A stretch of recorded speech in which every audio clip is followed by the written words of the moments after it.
Hi there.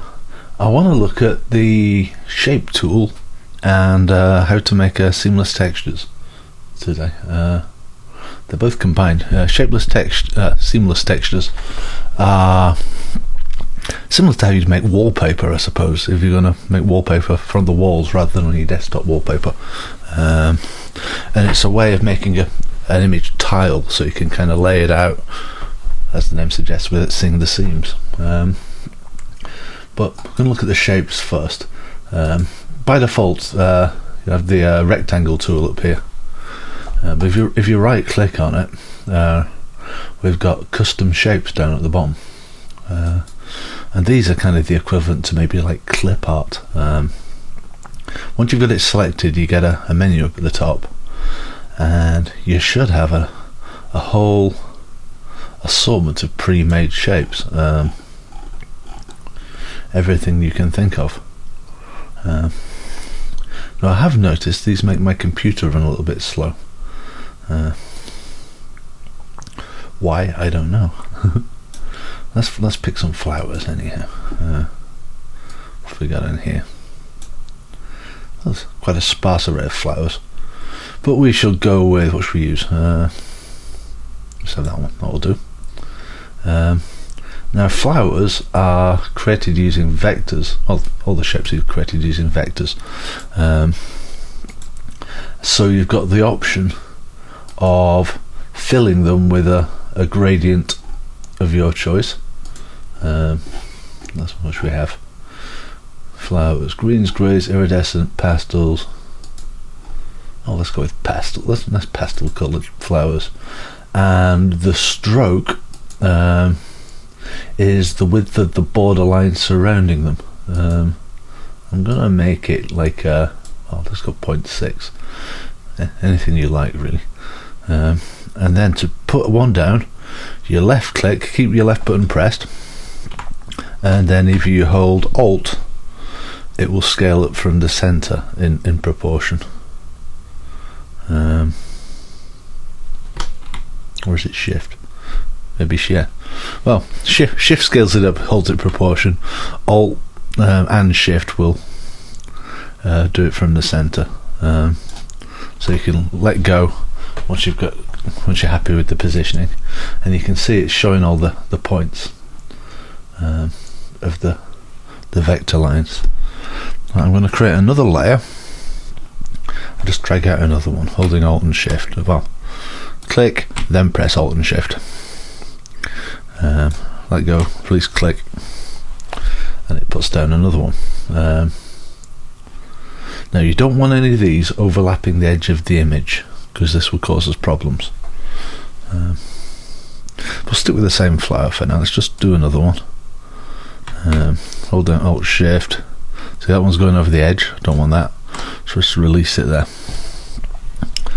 Now you want to put each one on its own separate layer, otherwise it complains and isn't really happy about it.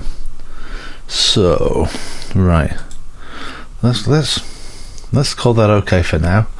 Right, the trick to making a seamless texture, if we go to Filter and then all the way down to Other and then Offset, because the selected layer is empty. Right, we need to have something selected, so I'm going to select the background. Filter, Other, Offset. Right, now my document, I set it as 1000 pixels by 1000 pixels. I believe by default it sets the offset to half the dimension. So you see it's offsetting it horizontally 500 and vertically 500, which I'm fine with. That's fine. So if I click OK,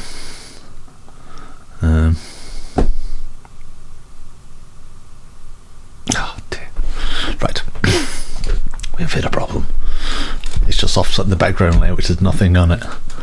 I really want to keep them all separate, so I wonder if I select them all, right click on them and convert them into a smart object, and then we'll offset that as a smart object. Let's see if it'll let us do that. Filter, Other, Offset. There it goes. 500, 500. You can see now they're overhanging the edges of the page. That's a top tip for keeping it all separated. See, now we can start adding more flowers in. So if I go click one and put one about there, and then I can put another layer in and stick one like here.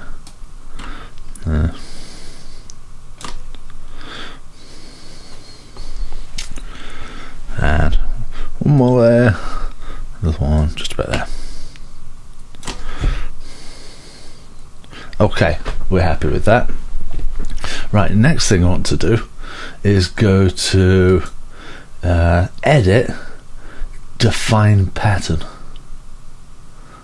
And now we can call it flowers demo, let's say. So okay. Right, now I want to make a new document, and let's make it, I don't know, 4000 by 4000 pixels. Let's try that. Do some thinking and some whirring. It's quite a big document we've created there, but that's fine. Now, if I go to edit fill, where we normally do the 50% grey thing, or content aware, we've done in the past, we probably need to unlock that layer, thinking about it, or we can create a new layer on top. We'll create a new layer on top. Edit, fill, and then we'll change foreground colour to pattern. Now if we click on the pattern thing, our new patterns will have arrived at the bottom. There's one I made earlier. Here's the new one.